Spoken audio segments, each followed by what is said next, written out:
name is Tzvi Lebetkin, the Rabbi from another planet. Please like, share, and subscribe, and ring that little bell. Ring the little bell so you're notified when new videos drop. So this is a long video, right? This is a long video. It comes from my live stream on January 8th. I was actually going to do it as a separate video, but I thought it was a bit more interactive, so I thought it was good doing a live stream. It was. It goes on for over an hour.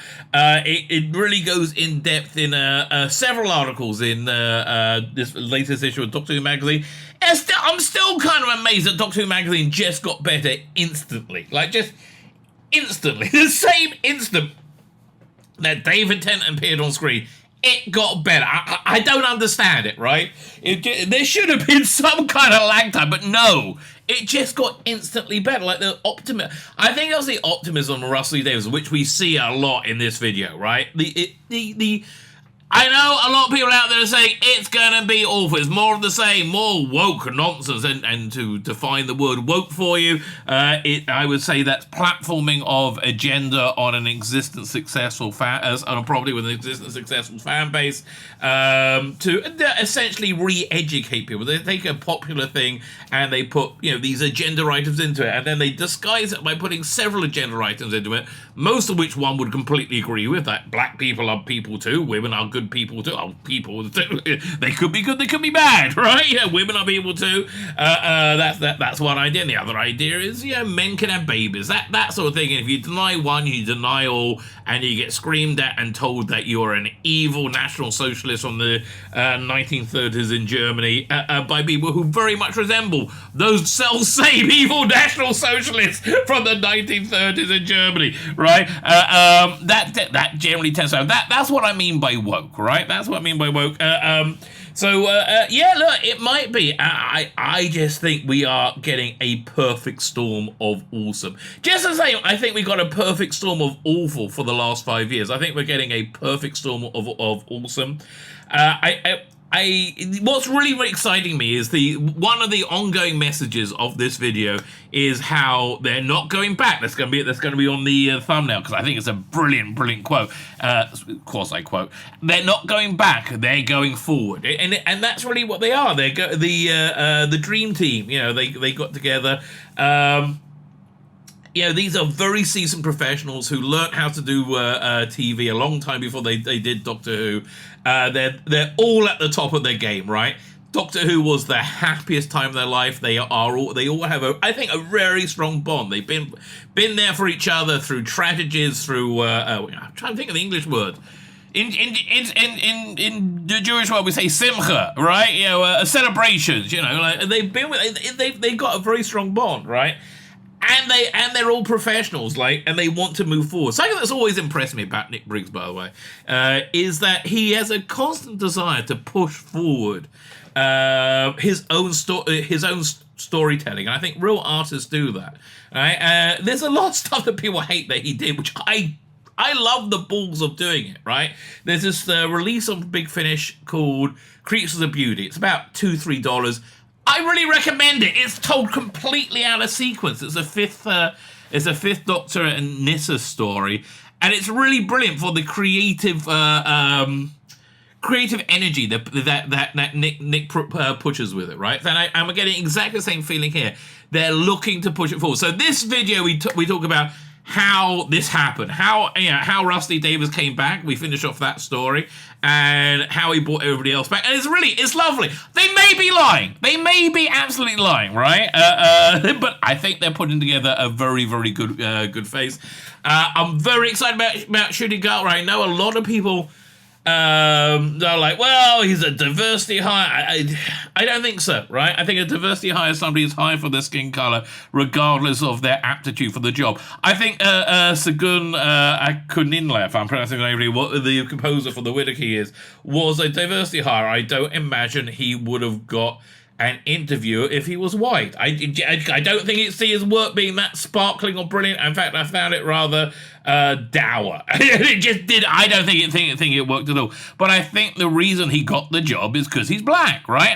That's what I call a diversity hire. Same with the character of Reva from the turgid Obi-Wan Kenobi. You know, the reason that her character existed was to be a black woman. That's a diversity hire. And look, God bless him, Moses Ingram did her best with that paper-thin script.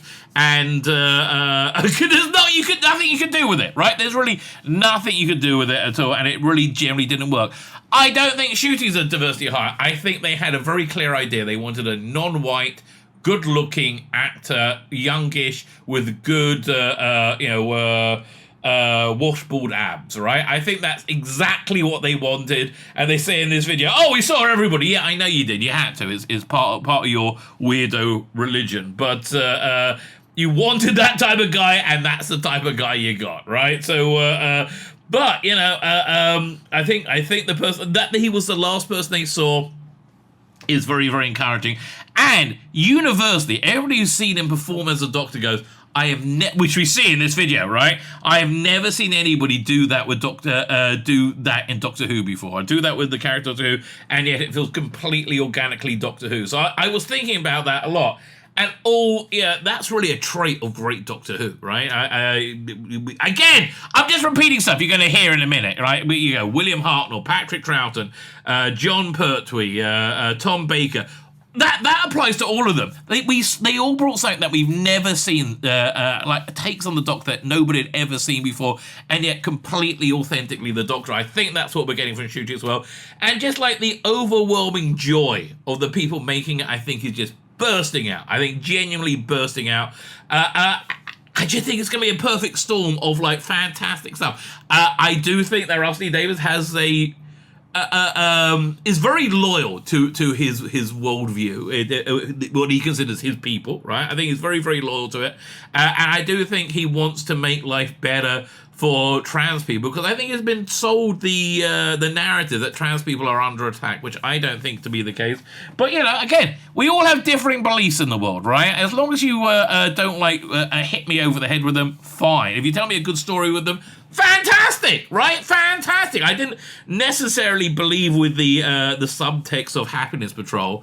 I like that they said, again, I'm going to give Nick Briggs an example. He did an audio version of The Prisoner, which I liked a lot, and he had his final episode, his final part of it, he explained it, which I think is an interesting take to do with The Prisoner. Now, I very much disagreed with the worldview behind that explanation, right? I really very much disagreed with it, right? I completely agreed with that the creator of something like The Prisoner, a take on The Prisoner, should express their worldview openly and honestly, right? And he did so without berating you, right? Said, this is what I believe, and this is what I think is important. I think that is the mark of a good writer.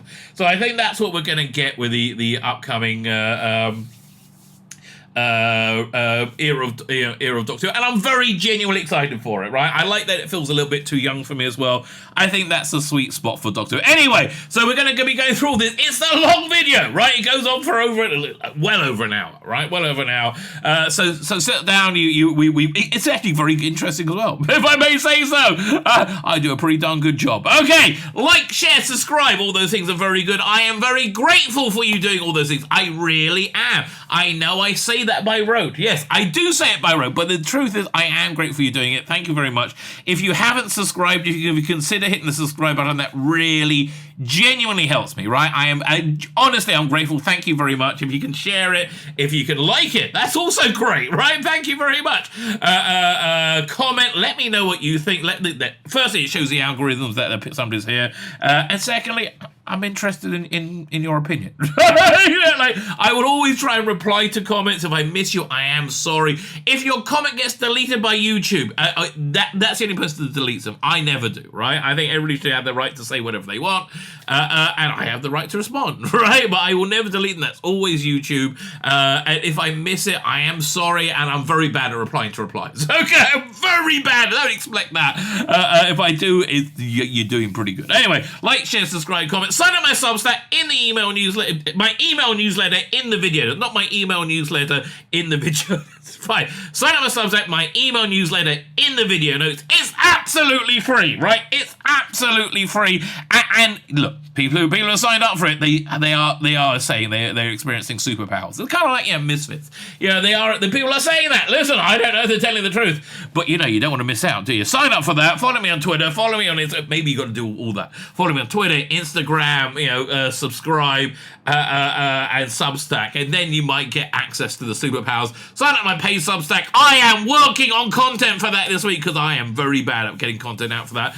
Like, share, subscribe, comment, Substack, Twitter, Instagram. Fine, we covered everything. Now, let me hand over to me I'm recording this on Monday, January the 9th. I did this live stream on Sunday the 8th. So let me hand over to me from last night. Hello, faithful reader.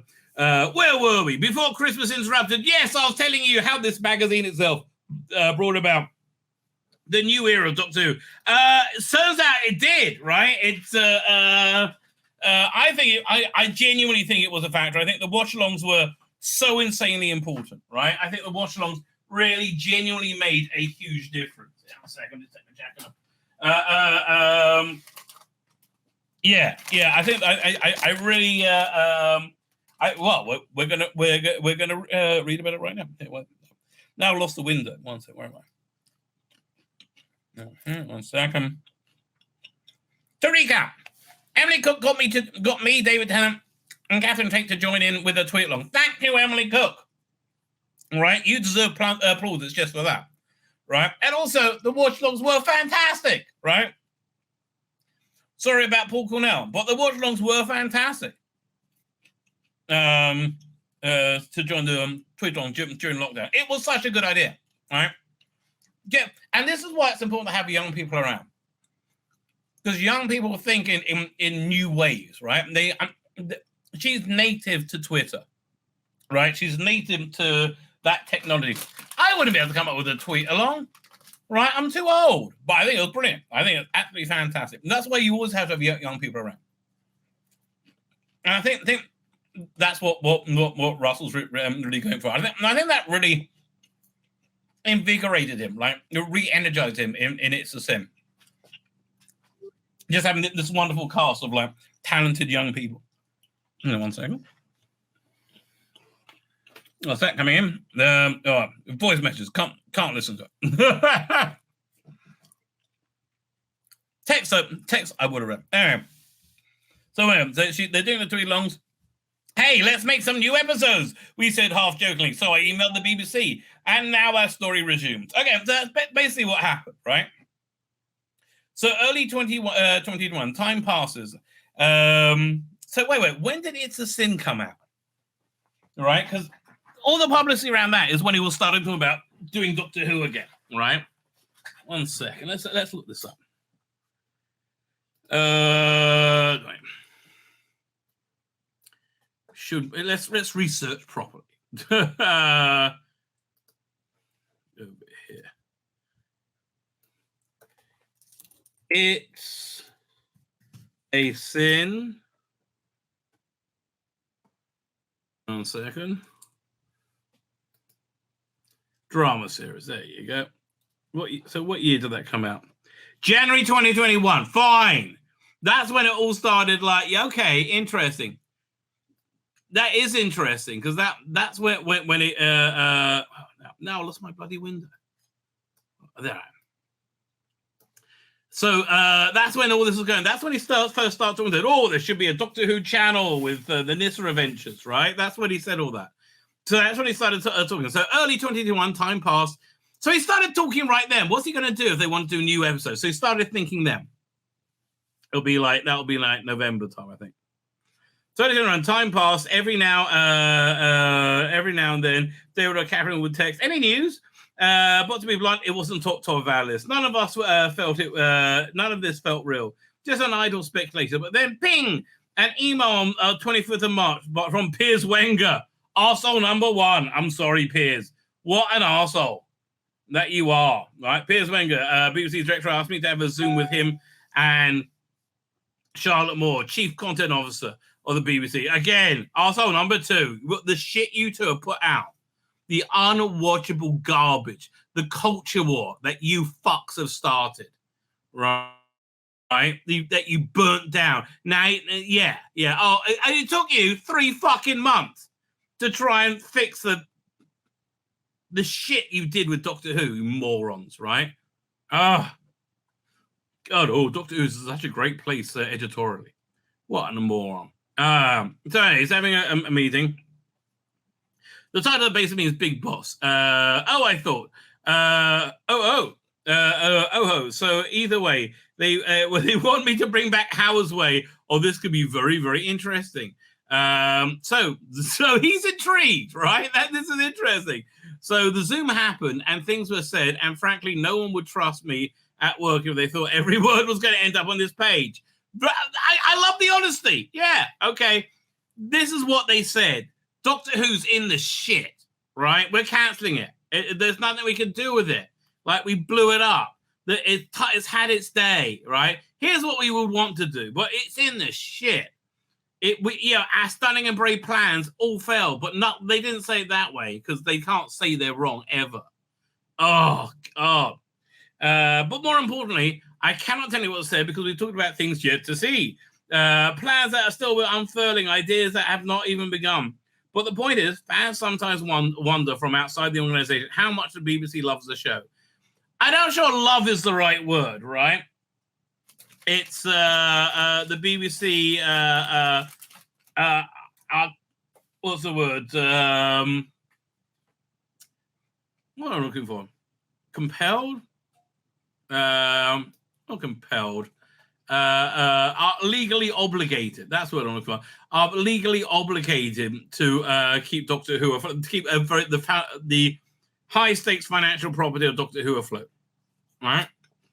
They're legally obligated not to fuck up to the level they fucked up. Yeah, that is true. And they will be if it was a private company which had like a public company which has shareholders. Right? I don't know how it works with the BBC. Right?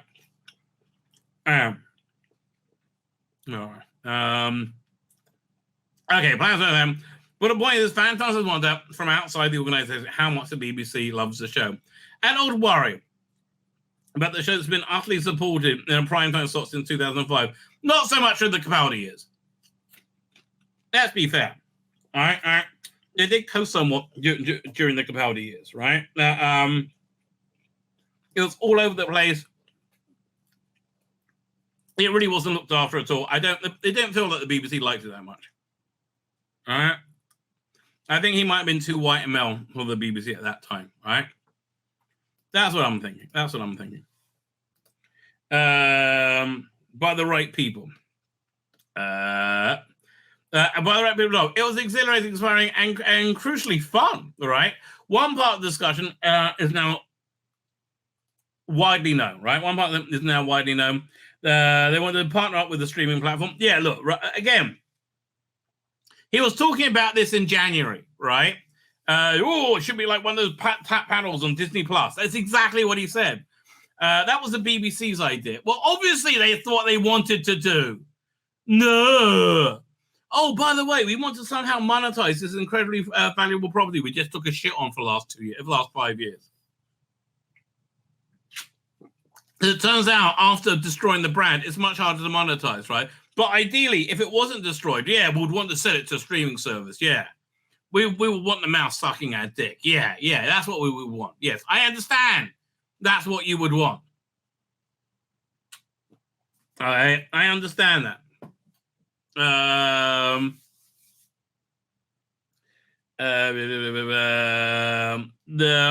The plan to partner up with the streaming platform, that was the BBC's idea, and how hugely they've been thinking about Doctor Who. Yeah, obviously, all the way back, I completely agree without a second doubt. There's no way they could they have the ability to sell this. Like, maybe they do, but I mean, like, they don't have the talent. Look at them. They're morons. Look at the output of the BBC for the last 5 years. It's shit. So much so, with the defund the BBC always trends. Oh, nobody's against it now. I mean, like, really? The lefty lovers who are paid by it, right? That's the only people. One thing was immediately, they don't ask me just to do a romp for the anniversary. They meant running the show again. What? But that would be crazy. Don't be stupid. I'd written It's a Sin. I had a career that meant I could go anywhere and do anything. Oh, yes, all right, yes. So, yeah, he wanted to do it. Right? And it's lovely, right? Yes, seriously, I had to think about it.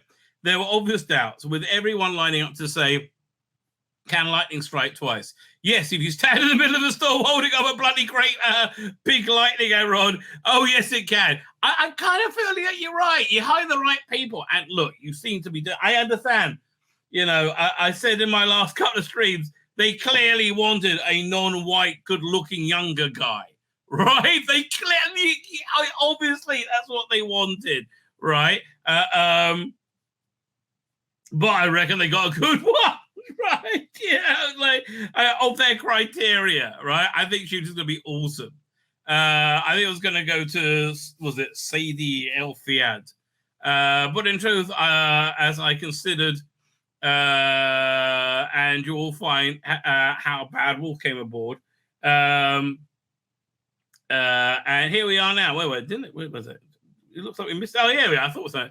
I considered this show's future in a brand new TV environment with a mighty quest ahead, and I thought, I'm needed. You're right, Russell. You are absolutely right.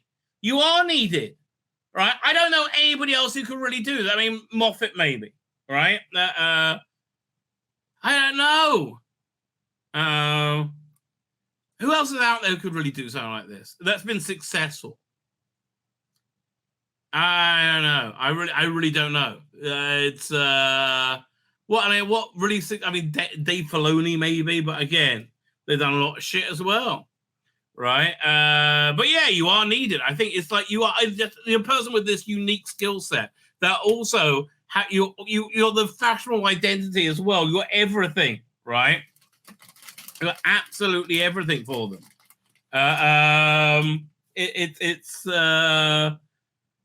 Yeah, I think you're needed, right? You're the perfect combination of people, right? Yep, there are times in life when you have to put modesty, insecurity, and doubt aside and know what you're capable of. Oh, Russell! Yes! Right? Yes! I love it that you were at your point. You weren't in the point in your career to do this in 2005. All right? All right? It's... yeah,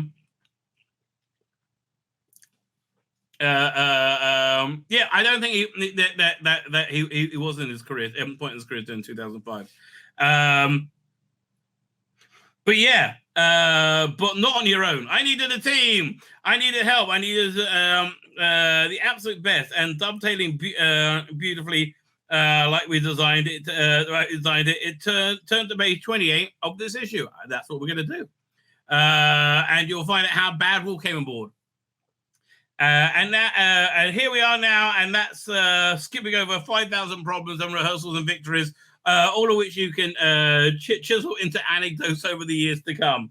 But hey, do you know the first thing on my list on the Barnes? An office on my own. It's so weird. This is so weird. How do you work without an office? In my first years as showrunner, I never had an office. That was quite balmy looking back. I don't understand, right? I go to meetings in other people's offices. If they were busy, I'd perch on the corner and wait. I'd linger in corridors. I'd hover in stairwells. Now the perch, linger, and hover are no more. I have an office at last, and here I am with episode 2 in front of me. It contains the words Liverpool, Legions, and non-diegetic.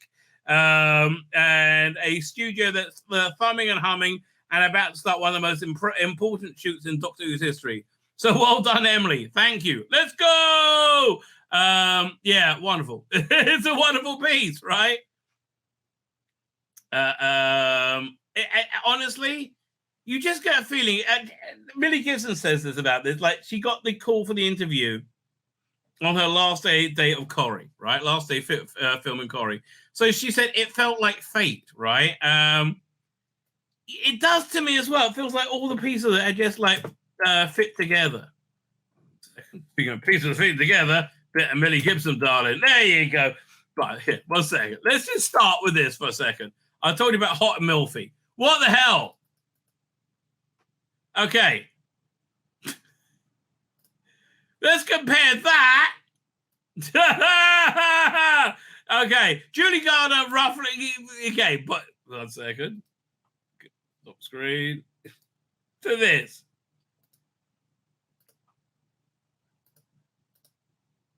Really? Really, really? Okay, 1 second. Let's do a screen grab and compare it. I mean, like, I don't think you can even walk in those shoes. Honestly. Okay, 1 second. Let's go back. Hot and milfy. It does. It looks so much like a a TV show called Hot and Milfy. Save to desktop. Desktop and go to a screenshot. Doink. Again. These are the same people.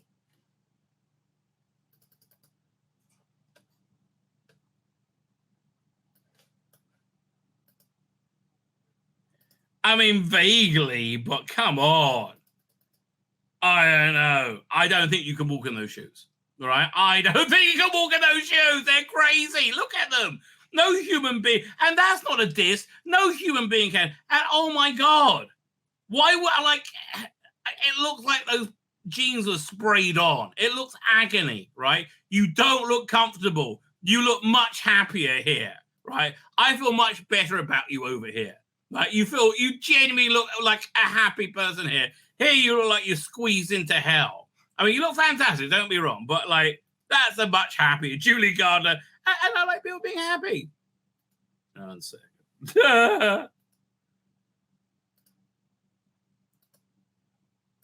Hot and milfy. 9 o'clock, 8 Central. Written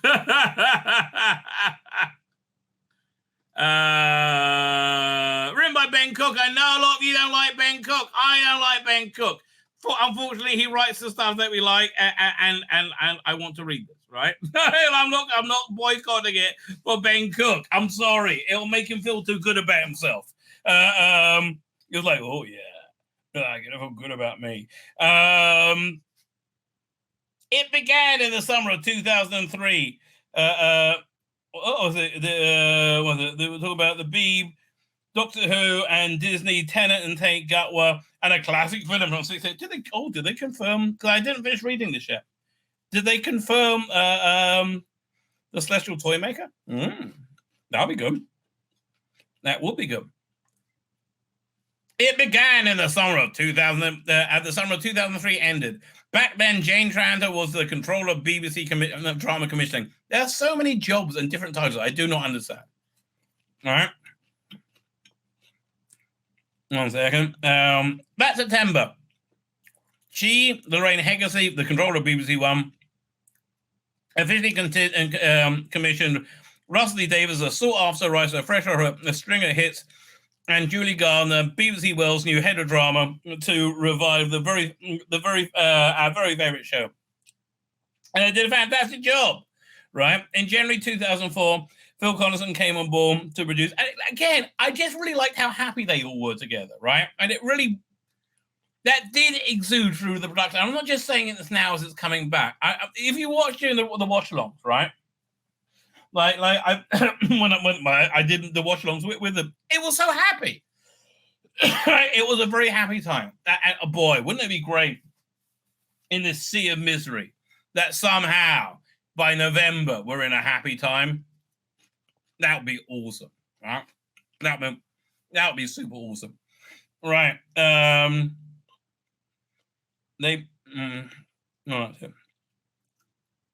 Together they term Doctor Who one of the biggest things on TV. Yeah, and you forget, everybody told them it was going to fail. They're bringing Doctor Who back. Now, why did Eccleston not have like a Doctor Who costume? Because they didn't want to have a costume, right? David Tennant's coat was like, no, I need their own coat. And even then, that's why we got something very different, the whole geek chic thing, right? Which is a good way of using David Tennant's extreme thinness and physicality, right? Yeah, no, that's a good idea. Anyway, where we're up to. Doink. Almost 20 years later, they're doing it again, but bigger and noisier and better than ever, declares Russell, quashing any suggestion of deja vu. All right? That's a good turn of phrase. Benjamin Cook is good at writing this. What can I tell you? We're not here to produce a Dalek invasion of Earth, he says, laughing. Then a pause. We will do one day because I love that. Me too. I'm in the middle of watching it. I've got 2 more episodes to go. But none of us wants to repeat stuff. That's the interesting thing, right? It's like they know it, but they want to do something new. So Russell's back as showrunner head writer, but with a bold, ambitious new vision for the Doctor Who. And a vision that they look like they're going to achieve. Like, so far, you put it on Disney Plus, knocking out the park. I mean, for their goals, yes, it is. I understand.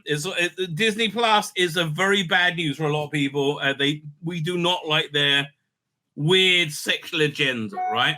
I believe Russell D. Davies to be a human being, right? Which I don't believe of the rest of them. Phil has joined him as an executive producer. So have Jane and Julie, whose Cardiff-based production company, Bad Wolf, is now making the show as a production with the BBC, sort of. Disney-branded television.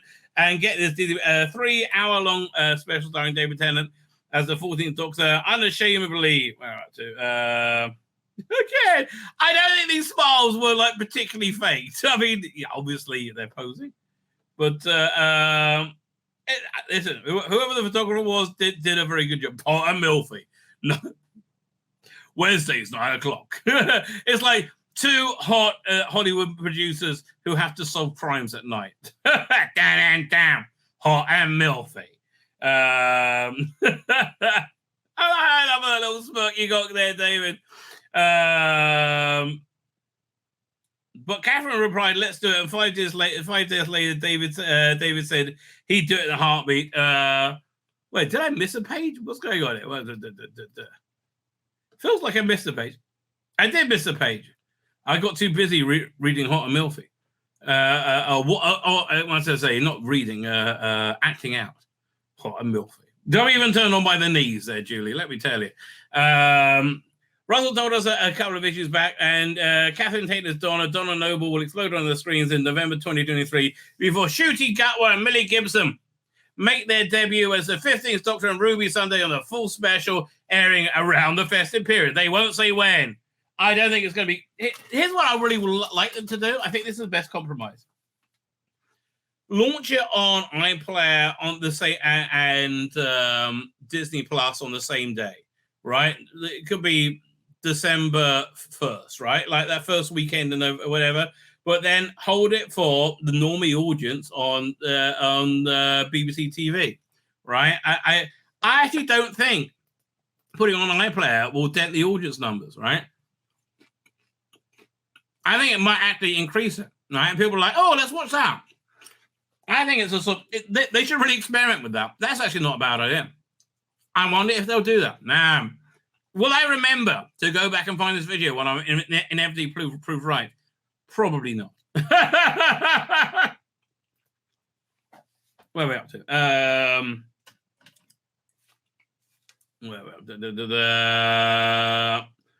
But that's the best part. That's the best part of the year when this Doctor Who magazine, first of 2023, so we wanted to do something special. Again, I think there's an announcement on the 20th, 12 days away. Back we go. So, okay, blah, blah, blah. They're putting together a meeting. We'll do it a little bit. All 4 of us, you've landed the big one, says Russell, zooming in from his home in Manchester. And I'm first here, so I win more quotes than anybody else. There's Jade. Hello. Happy New Year, everybody. This was in November, so I guess it's the New Year issue. Phil is next. Hello. This is nice. Sitting at his desk in Wolf Studios in Cardiff. We wait for Julie. He and Russell talk shop. They've had notes from the Disney execs on the newest edit of especially. Was it Julie Gardner? Is it Julie or Jane Tranter, I should say. Is it Jane Tranter or Julie Gardner? Whoever it is. Having one person out there in Hollywood, I think it's Julie Gardner. really, so I think really sealed the Disney deal, right? I think that was very important. So, and also okay, has anybody worked this out yet? Also, says Phil, the S dash dash dash dash dash S dash dash shot is so much better for leaping off the ground. Okay, I have no idea what that could be. But so they're basically talking about work, right? Look at Julie Gardner. Hiya, darling. Julie has joined us from home in Santa Monica, but she's frowning that that's not very Californian. I'm disappointed, she says. I feel that we should all be wearing party hats for this because this is a New Year issue. Next year we'll do better, promises Jane. Julie has to leave early today. I know, I'm sorry. So I have to get to a broadcaster call at 6. Okay, so she's only there for half an hour. So never mind paper. Let's dive straight in. In issue 584, Russell told us that Catherine Tate tested, talking about how it happened. God, let's do some more. Doctor and Donna.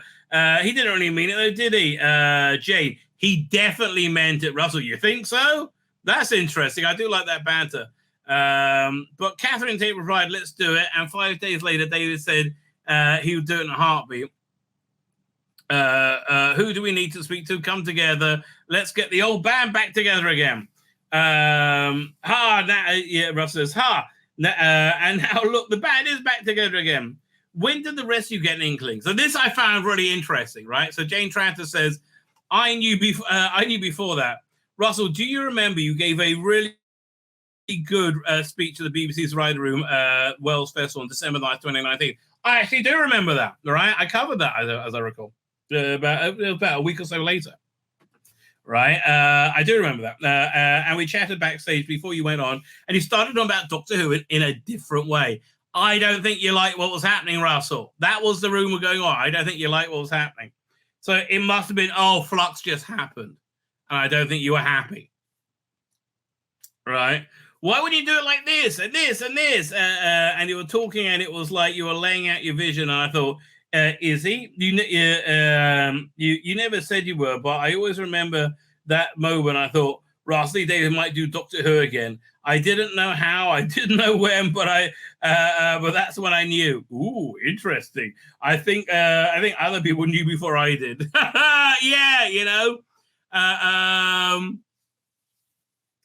Once you knew, who did you tell first? Julie, I must have told you, says Russell, as the conversations with the BBC writer room was starting. So Julie says, I remember Russell calling me and doing a what do you think? And I had a very mixed response. My first response was, joy, hooray, oh my God, this is bad, hooray, yes, yes, yes. And again, exactly what Russell said, right? I mean, obviously maybe a quote of coordinated. But then I remember, I vividly remember saying, but are you sure about going back? Because Doctor Who had meant so much to us. Yeah, I think that's very important as well. I think it really, really did mean a lot to them. Right, I think it was a really wonderful time in their lives. Right, I think it was something that was it was special. Right, yeah,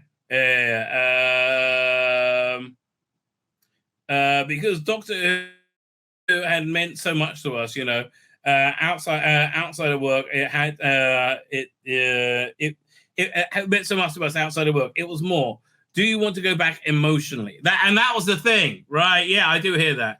And Russell had the best response about cutting straight through the nonsense. And he said, I'm not going back. I wouldn't be interested in going back. I'm going forward. Yes, that is such a watchword for this new era, which is why I'm really excited, right? See, I really don't think the Chibnall, I think the Chibnall era really wanted to go forward, right? I think it wanted to be the wave of the future. I just don't think it you know, you need to be able to learn your craft before you can do things. And I don't think Chibnall ever did. I don't think Whittaker ever did, quite frankly. So, yeah, this is a great little story. So I'm going forward. We're not simply going to do Doctor Who every year in the same way. It's a much bigger proposition. However, the best reaction was Phil's. Julie said, did you cry? Only because I was behind the curve, really. Russell kept it completely quiet from me. Then I went round to the house. He gave me a cup of tea, and I sat at the kitchen table. I just so imagined doing that. They live their lives like it's bread. Right, I'm going back to Doctor Who. I'm going to make it with Jane and Julie, and we're going to make it bigger than ever. And before he finished up, I leapt up. I really believe this. This is lovely. Again, it's really lovely. I leapt up. I backed out of the room into the hallway and fell to my knees. It doesn't sound like a made-up anecdote, right? This sounds real to me. OMG. Oh my God, says Jane. He was on his knees of a hall, says Russell. Phil says, for the first time, I have to say, it was like the ground shifted under me. I couldn't believe it. It was just the best news I ever heard. Honestly, it was like, can you imagine? Like you live this shit of your life. You're in there every day. You know, and then he said, would you like to do something incredible? Something like you did before and you loved? Would you just love to go back and do something incredible and move forward again? Man, I would feel the same way. I would feel the same way. Honestly, I was thinking about it as a fan because you know how much I love the show. Whittaker killed them, right? Whittaker killed them. I think that was a factor. And again, if you like Jodie Whittaker, I love you. Fine, it's good, but it was terrible. Like the writing was objectively bad, as were the performances. I'm sorry that you liked her. It's like I'm happy that you liked her. Good for you, right? But it just wasn't very good. Honestly, I was thinking about it as a fan because you know how much I love the show. I was thinking what amazing, wonderful news it was for the show that I love. Yes, it is. How innocent you were then, right? We're going to talk about. They just talk about how they got the name Bad Wolf over there. Julie, hooray! Oh, where are we up to? In September 2021, the BBC announced Russell will be making his explosive return. Was it 2 days before? It was a bit like a day or so before that Chibnall found out, right? And they just did the whole Comic-Con, right? The Comic-Con at home thing, that was crap. Like, they literally just did it, didn't mention anything. There was no news. Nothing was interesting. And the week later, they announced this. No, I think the week later, they announced Chibnall was leaving. And it was like the 3 weeks later, they announced, or 2 weeks later, they announced this. Right? And revealed Bad Wolf will be joining and partnering with the BBC studio to produce. DWM had visited Bad Wolf's facility in Cardiff, Wolf Studios, a few times in 2022. Hooray! The things you've seen. Yeah, look, again, what can you do? What can you do? It's what's his name? It's Ben Cook, you know. For a man who doesn't have anything in his life, he's got to feel good about himself some way. So, you know, he loves his special access. The first thing that hits you is the size of it. Oh, I tell you, many people have said that to me, you know. It's so small. Wolf Studios is 125 feet of studio space across 5 sound stages. Studios 1, 2, and 3 are the Herculean Studio 4-5 and Studio 6. Plus a backlot, offices, editing suites, prop stores. So it sounds like it's a whole, you know, Hollywood studio. It was vast. It allows us to take Russell's enormous ambition for the show and the brand and really properly realize it in a home of its own. So let's talk about that for a second. What is his vision brand for the show? I think visually, the closest they got to it was Gridlock, right? Russell T Davies likes the eclectic insanity of Mega City 1, which is what that episode was really trying to emulate. I think they did it pretty well, but like. You saw when they actually got to the Shadow Proclamation, it just wasn't much cop. It was out their reach, and it was really kind of sad, right? You wanted it to be better. You wanted it to be bigger, and it just wasn't, right? You felt bad for them. So, yeah, we're going to be able to see it now. Can I just say from the man from Disney Plus walked in and went, oh, my God, he was properly gobsmacked by it. That's impressive, right? If the bloke from Disney Plus is like, that's some pretty nice kit. You must have some pretty nice kit, right? That's pretty darn good, I would say. A second. Doink. Where are we up to? Wolf Studios is our baby, and Jane says we're very proud of it. It has the scale and everything. You know, the ceiling height of the studio we built in the new TARDIS set is higher than the Pipe was 007 stage. That's huge, right? But also part of our whole mantra is to open the doors and serve the community. So there's a classroom we give school kids. That's incredible. We give tours to school kids. That's incredible. Right? I think the ethos of the production is creating the next generations, right? And it's great for Wales, right? I'm very happy for the area, right? So we can work it. So Phil says there's a Screen Alliance Wales set up by Bad Wolf to educate, promote, and train production. I remember when that came out. I went, shit! I wish I lived in Wales and I was young. I would so be on all. I'll get anything on that, right? Absolutely anything. All right, that'll be the right intern, you name it. And I will keep applying till I get in. Right, being tenacious is important. So we can use this wonderful show and give opportunities to lots of people who might not have them otherwise. That's lovely, right? I did think that's a good thing. Where am I now? And I think that's absolutely right. Part of the spirit of Doctor Who and what the show means, the whole gorgeous ethos of the show. I tend to agree. I do tend to agree, and I think that's the ethos of the show that they created. Right? Again, go back and look at those the Eccleston or Tennant seasons. They're happy. They're very, very happy. They do the job. They're very entertaining, but they're happy. Man, couldn't you? We could all use a bit of that. In October 2022, the BBC confirmed the 2023 specials and the series beyond, and they'll be joining forces with BBC branded television to transform Doctor Who into a global franchise by bringing the series to Disney Plus under a shared creative vision. The shared creative vision is Russell T Davies. He is he is kosher to the BBC, to the woke fucks at the BBC and at Disney Plus. He is kosher to them, and he knows Doctor Who, and he will write good Doctor Who. And will deliver a quintessential British show to future generations on an unprecedented scale. This feels huge. Is it? It is. It is huge. Actually, it's glorious. It's worth saying that to begin with. The entire impetus for that came from the BBC. Yeah, Russell's so bloody gracious. He's so good at that.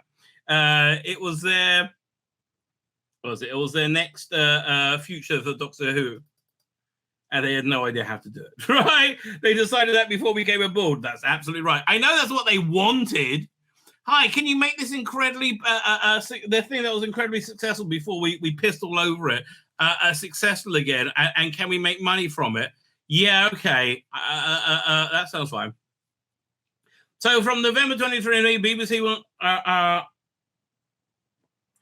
the BBC will continue Doctor Who's exclusive home in the UK and Ireland, but elsewhere in the world, new episodes will premiere on Disney Plus. Was it assuring that Doctor Who would need a streaming partner? Yes, it was. Right. So we just asked that. It was always needed, but how do you make a show like this in 2022 without a co-producing partner? How do you make a show like this in 2022 without a co-producing partner? It wasn't a shoo-in because the market is really complicated and cutthroat. I feel, again, Doctor Who on its own wouldn't have made this deal. Doctor Who made by Rusty Davis and Bad Wolf, right? I think you needed all three, right? Doctor Who on its own would not have made this, right? Are we going to find someone? How do we do this? There was a lot of things to work through, right? Yeah, they didn't know it was going to be Disney. And that's where we had the support from the BBC. The BBC actually backed Doctor Who before anyone, a streamer, had been signed up. Well, of course, yes, really.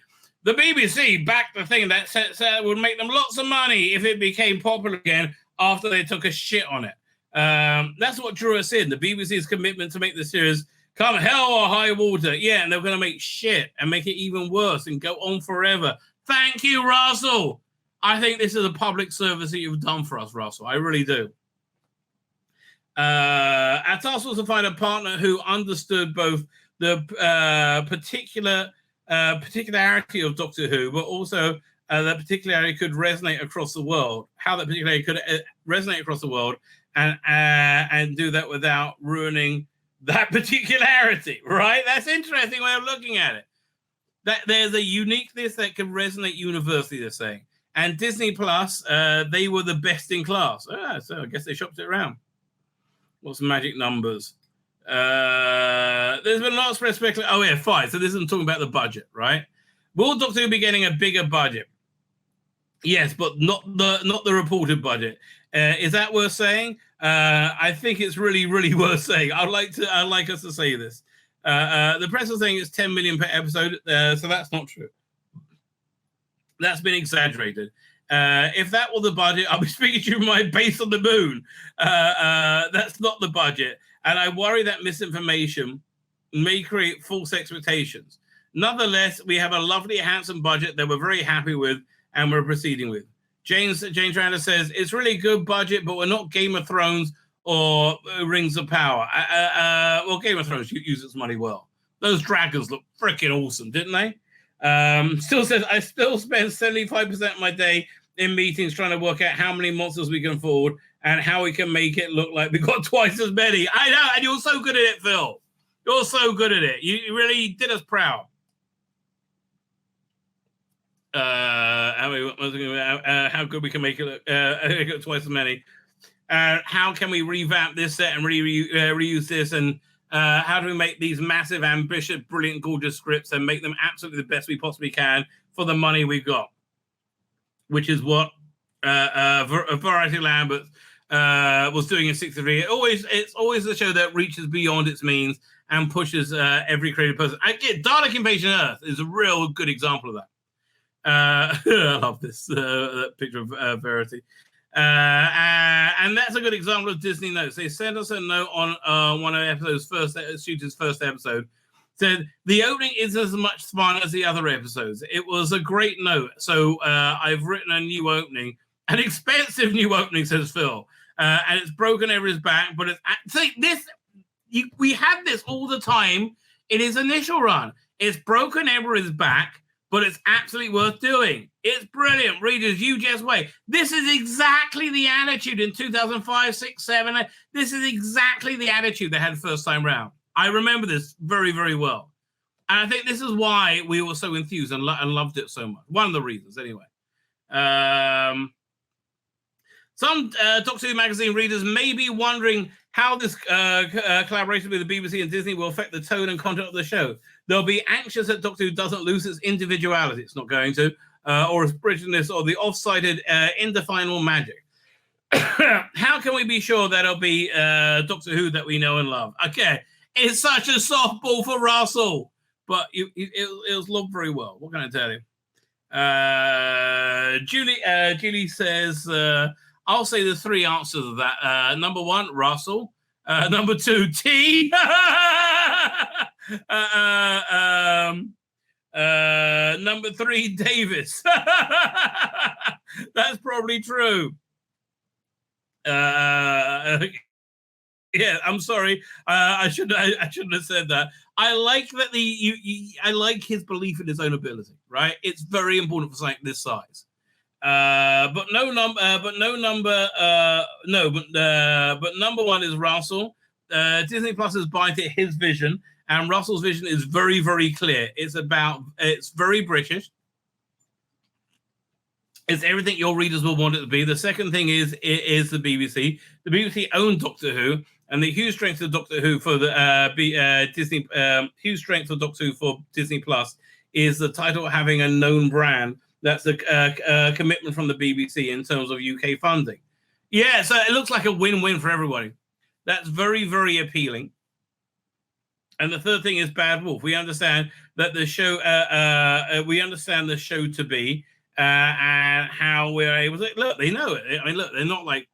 I don't really like Dark Materials, but it looks beautiful, right? Bad Wolf is so internationally renowned now. It's if the production company is going to embody the spirit of expansion of this brand and everything Russell wants to bring to it is Bad Wolf. That's true. I mean, I do love their work. I mean, it's all classy stuff.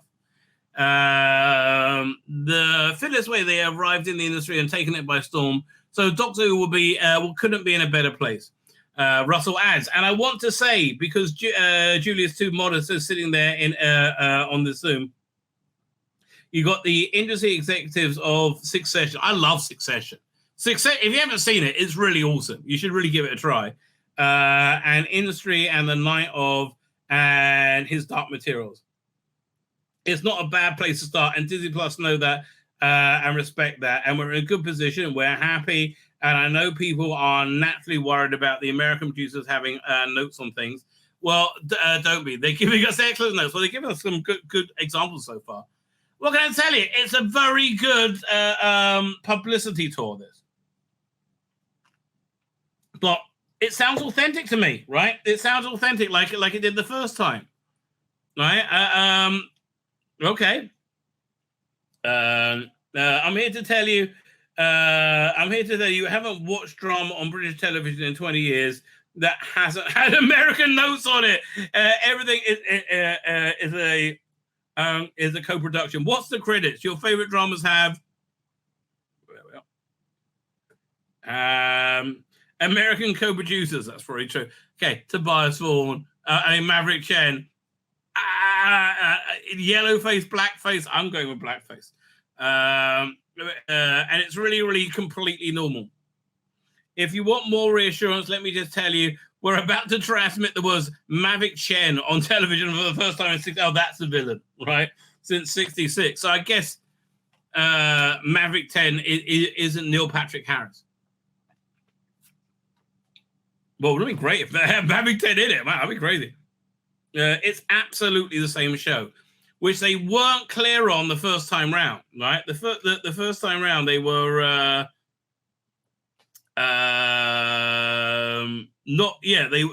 they were not clear about it at all, right? They were like, it's a new take, it's a new show, and they didn't really go into the connections till their second year. I mean, minorly, but the connections built over the second, third, and fourth year. I got that hop. Judy says I got to hop off, but the last thing I'll say is Disney are marvelous. They care about their show. They love Russell's vision. They proper working relationship, but their hearts and soul are true. Julie leaves a tap. What a great departure! Fine. I'm still reading from Russell's Maverick 10 revelation. Maverick 10 revelation. I knew I'd win you over in the end. Let's talk about Ncuti Gatwa. Tell us about the casting process. As ever, we turn to Andy Pryor. Again, we're going to talk about how they interviewed everybody. There's no way Andy Pryor wouldn't have brought everybody to this. We saw all the backgrounds. We said, bring us the best in the land. We saw all background, all genders. We saw men. We saw women. We saw one non-binary actor. And we knew it was going to be a non-white, good-looking bloke with a washboard abs, right? We knew. We didn't. We didn't waste anybody's time. We weren't wasting the women and the non-binary actors' time. You know, if they impressed us, we would have gone for it, obviously. And we needed that, so we didn't feel like Nazis. So you know, it wasn't time wasted. Russell said, I think as a rule we were looking for younger. Most people saw we were under 30, but not a definite rule. A kind of new talent. And they say this about Millie as well, right? We're going to read the thing about casting Millie Gibson off this as well. Ncuti is not. We're looking for new. Ncuti is not exactly new. He's a world famous already with Sex Education, the Netflix show where he plays Eric Efron. But we weren't looking for an older established face. and he walked in. The last person to audition. It sounds like one of those stories you tell as an anecdote, but Shooty he's very anti-anecdote, right? Because anecdotes aren't real. They're fun parlor stories, right? So he's not like he doesn't like anecdotes for the lack of reality about them. But as the last person, the last person walked in. Shooter was absolutely the last person in, and everything clicked into place. I sat there thinking, why didn't we just offer Shooty the part? Why did we need to audition the? Why did we need to audition the man from Sex Education? Why did we need to audition the man from Sex Education? He's brilliant, of course, he's brilliant. We haven't seen it yet, mate. Right? There was another actor who already read in a very different way, who we all love. Yes, again, I think was it Fady, whatever his name is. I think in the end, as we were heading towards the end of the final day, Russell was thinking, it's going to be that person, isn't it? And then walked in Shooty and absolutely stole the part. I think he really did. He took control of it and did things with it. I never seen an actor playing Doctor Who do. It was just extraordinary. I want this tape on the DVD. I don't think I'll ever forget the audition tape because I hadn't been given the tip off. Russell and Phil hadn't said all eyes on Shooty, but they just sent them all through. And the most extraordinary audition I've ever seen. Everybody says that, right? They said about Jodie as well, but I think he was lying. I've ever seen. I didn't even clock it was Eric. That's a big deal for me, right? Because I can't imagine Eric Efron, right, seeing from him, being Doctor Who, right? She didn't even realize it was Eric. He was the Doctor. Yet, he hadn't seen anybody do for. Again, like Tom Baker, like John Pertwee, like Patrick Troughton, like William Hartnell, like Sylvester McCoy, like David Tennant, like Christopher Eccleston. Nobody's seen anybody do stuff like that with Doctor Who. Yeah, they are the Doctor, right? And here we are at the beginning. We barely know what's going to do yet. That's exciting thing. What will we be saying in a year's time? I can't wait, right? It's going to be thrilling journey ahead. It's going to be great. And you know it. I do know it, baby. I do know it. I'm very happy to tell you I know it. I do know it. I was on set for Shooter's first full day, report later this year in Doctor Who magazine. Looking forward to that. And remember turning to you, Russell and Phil. Again, he's such a star fucker. But Russell and Phil said after this, it wasn't even his first take. It was just a rehearsal, and I was going, oh my God. We can't wait to bloody see him. Everybody says the same thing. You remember that? You were blown away. I had goosebumps. I think it's going to be insane. Could you imagine if it's like in Tom Baker before you saw Tom Baker? Right? And people were like, this is crazy. Man, I love a bit of Tom Baker. Although it's worth saying that let's not leap ahead too soon. When we came together and the BBC was setting up the deal, it was with David. The return of David and Catherine is so extraordinary. It gave us wind in the sails, I believe that. Gave us confidence, and we didn't know how the studios might work. You basically used David and Catherine as like a shakedown for shooting, right? Which is a great news. What the financing would be, who the streamer was, what the scripts would be like. We didn't know anything, but we had two spines. A few more than that, mate, I think. Two spines. Two geniuses behind Beating Hearts with David and Catherine. And let's thank them for stepping forward. And again, it's not one thing. A lot of things happen simultaneously. Jodie Whittaker's era tanking, not devoid from that, right? I think that's definitely a factor. And we're keeping a secret. On the school. We know how glorious the specials are. I bet they're very good. Let's talk about Miller's casting too. She auditioned, right? The auditions were done on September 24th, 2022. In these funny little offices we have Bad Wolf has in London. She was brilliant and confident. And again, she said she was terrified in her interview, right? And that's a really good sign. Brilliant and confident and centered, just a shining star. The Washington of her stardom is very, very bright. That's the vibe I get off her. That's true, right? We showed the audition tape to the BBC and Disney, and everybody instantly went, Millie. Yeah, she's just 18. One of the things we worried about is what we worried about with the companion is who do you put up against Shooty? And she held her own in a way as well, this sounds good. Sarah Jane Smith and Tom Baker. I mean, Liz Slade and Tom Baker. They all look very happy. Ruby with the Doctor. It just clicked. I think they just got really lucky. Right? I think they got really lucky and they got with great people. Where are we up to? The fact that Shooty adored her really shone out in the audition. That's nice. Again, that's really going to come through in the performance. He came down to London on his day off and he did auditioning with us. As many years ago, Chris Eklund did with all the potential roses. It's a good thing. I said I'll keep my eye on Millie for a while because I'm still watching Coronation Street. He played Keely Nealon from 2019 to 2022. And I tell you, the writers obviously loved her. Over 4 years, I've noticed her getting more and more to do. They say that in the other interview as well. Like they talk to the writer of maybe it's this one, and they said they absolutely loved her. Getting more and more to do. She reached the most extraordinary centers of the plots, where she was on a drug heist, and her father had been kidnapped. She was being accused of murder. At the same time, she was winning a Northwest Regional Hairdresser of the Year. So Corey. It's true. I'm a damn hand with the curling iron. But they like the girl. They like this girl so much. They had all these plots jammed together. Genuinely, I know soap writers, and that's a very good sign when they're all writing about somebody. And Phil's run on Coronation Street, he produced from 2010 to 2013. You know what it's like for the stars, don't you? Yeah, I remember Vera Duckworth. What's his husband? Vera Duckworth. They always were central to everything. So Millie has a preparation for Doctor Who, but at the same time, she's completely open and ready to embrace the next stage, I guess, of her career. I guess that right. She really gets transformative.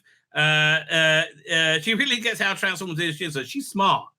That's the thing. I haven't been able to put my finger on. She is smart, right? After reading interviews, that she's a smart cookie, right? At the same time, no one is ever ready for Doctor Who. No one's ready for the Spanish Inquisition. We're not. We're still not. After all these years, it's still new and challenging and blinding and brilliant. It's part of the adventure. So much fun finding out. You love it, don't you? Says Russell. You still love it. With all our heart. I think they do.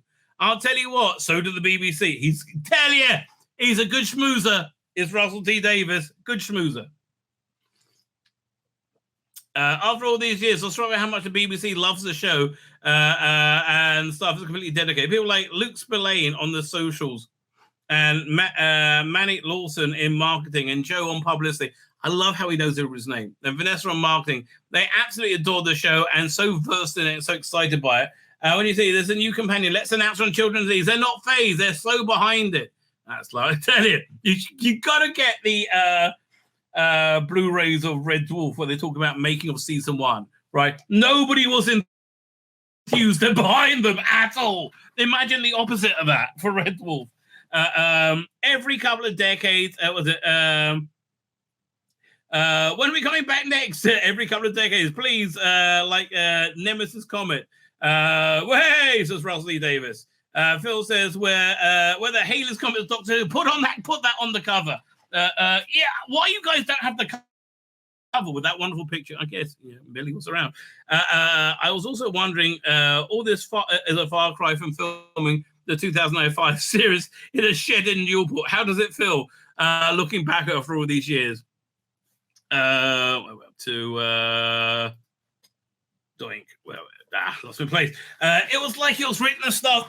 Doesn't it feel like everything's lining up?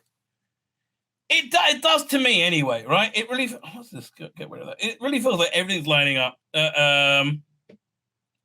But I felt remotely anxious about going back because I had faith in Russell. I had faith in Norman's confidence because I knew the least that would be at least that would happen is that I would have a really that it would be really good, and I feel fearless, ready because I know.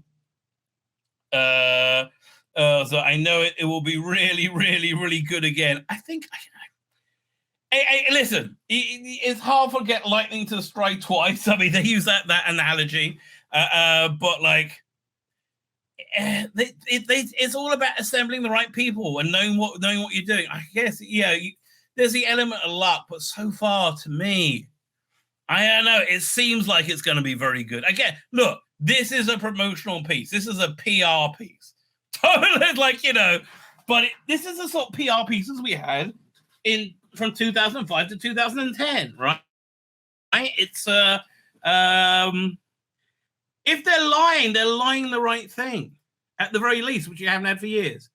We all knew what we're doing even back then. The truth, that's the truth. And the thing is, the whole idea behind this interview, the band back together, we're all very good. We are very good friends. We support each other through terrible losses, terrible things that happen. They've all had horrible things happen in their lives.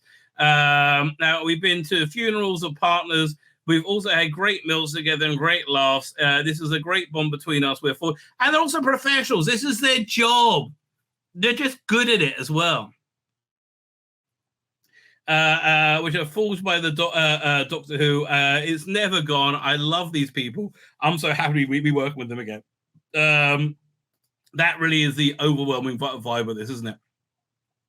They're just also happy to be working with each other again. Right, this must be rare that they managed to be in the same country together, the same place, right? There we go. Hot and Milvy. Yeah, fine. They managed to be over there. Let's read that thing about Millie Gibson's casting, right? This art feature, I just can't get behind it. I got to start trying to read it. I just 60 objects in 60 years. It seems a bit weird to me. Okay. A brand new face. So again, we're going to see a lot of things echoed, and I think that's the reason I'm going late to read this because I think it makes a good point. The Great Voyage, the finding of a companion. I always think the title of Doctor Who is a question, but who's asking it? Well, from now on, it's Ruby Sunday, and this is a story how we're lucky enough. This is written by Rossley Davis. How lucky enough to find Millie Gibson. The first thing, again, it's just everything's lining up, baby. Sometimes everything lines up. I know that feeling. Haven't had it for many years, right? Sometimes everything lines up. First things first, we turn to our casting director, Andy Pryor. He's been casting Doctor Who since 2005. He's only had a couple of real misses, shall we say. He's a proper mate. We love the man. The first thing for him to do is establish what kind of role is this? In simple terms, are we looking for a well-known name or somebody new? Right, they keep saying that, right? It's like remember the rumor that Hugh Grant was going to be Doctor Who? I don't think they want somebody. They want a fresh face, right? Same here. And so, do you want somebody new? So the answer is it depends. Could go either way. We knew that Ruby would be young, but by the time Millie was cast, 6 scripts had been written, and that suggested perhaps a brand new face. Then Andy's team conjured up a list. All the names that might work with some wild cards thrown in, plus a couple of complete opposites, just in case, just to test the boundaries. In a way, Anders auditioned the production team. Okay, finding out what we love and what we hate, and what we never think of. The process needs a script for one-off roles. We lift up our pages from the episodes, sometimes centering plots. But Ruby is so important. I wrote something new, newish. The best. I took all the best bits, best scenes from the first 2 episodes and mashed them together. I cut down the Doctor's speeches so it's not about him. I bumped up Ruby's. At this stage, it's self-taping guidelines, a code of best practice drawn up by Equity and Casting Directors Guild and Personal Managers Association and Cooperative Personal Managers. Fine, a lot of people all agree this is the way you do it. They say you can ask an actor to learn a script 6 pages long, right? Andy sees a huge number of people after whittling it down. He's presented us with his final list. the tapes are 10 or so people. We're already certain, and already a certain name is glittering on the list. I live in Manchester, and Coronation Street is woven into the bones of the city. Our executive producer Phil Collison produced 50th anniversary spectacular, and for years we've been watching Millie say the same thing. So what do you think? Oh, love, come back! The answer, love her. She can't answer the phone without thinking of a better way of doing it. This is really, this is why I'm excited about the new era. I mean, again, this is PR, but man, I'm glad nobody's done PR on me for a while. It's nice to be wooed, right? It's nice to be wooed for once in my bloody life. Then we started the recalls in person in London with Andy and Phil and me and Shooty for a second audition. I'm allowed to bump the script to a reasonable length. I added material from episode 1 of the next series, and the Doctor and Ruby arriving on redacted, rewriting it, and they can demonstrate everything. Sad Ruby, happy Ruby, funny Ruby. This being Doctor Who, scared Ruby. Blimey, we saw great people. If we lost Millie, she'll be cast as the next James Bond. I hope not. But then we had a magnificent pool of talent to turn to. It was an honor to share such good times with such great talent. He's so gracious. Yeah, I just think he's a good bloody person. What do you want out of me? Right? He certainly pretends to be if he's not. A really great day, but also an unsurprising one, because the one we thought would shone.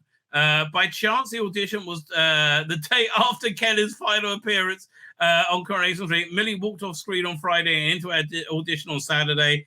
And in fact, she got the audition when she shot her final episode. She said in an interview. And so she actually did the audition right as she finished a time on screen. We said yes, Buzz says yes, Millie said yes, and the adventure begins. So we're excited, even though we've talked and planned every aspect of Ruby's Sunday, it's still new. It still can go anywhere. So you've got to keep it fluid. He's absolutely right. Like the actor's portrayal will take it in different directions. Even some of the lines from the audition scripts are finding their way onto our televisions, because they worked, right? The funny thing is, Millie is the best of everything. A brand new, again, man, have somebody write you a PR script like Russell bloody T. Davis. Oh my God, I'm like ready to buy shares in her now, right? I said I wanted to shag her. Now I want to invest in her. My cum. Oh, really? I'm joking. It's a joke. Best of everything, a brand new talent, and yet already a veteran star of those years. ITV's #1 show. Right at the very beginning, Andy asked, "What were we looking for?" It turns out the answer is Millie. And now the real quest begins. We're looking for something even more important to both Millie and to do Millie and Ruby proud. I'm sure you will, mate. I'm sure you will. My name's Tzvi Lebetkin, the Rabbi from another planet. Please like, share, and subscribe, and ring that little bell. Ring the little bell so you are notified when new videos drop.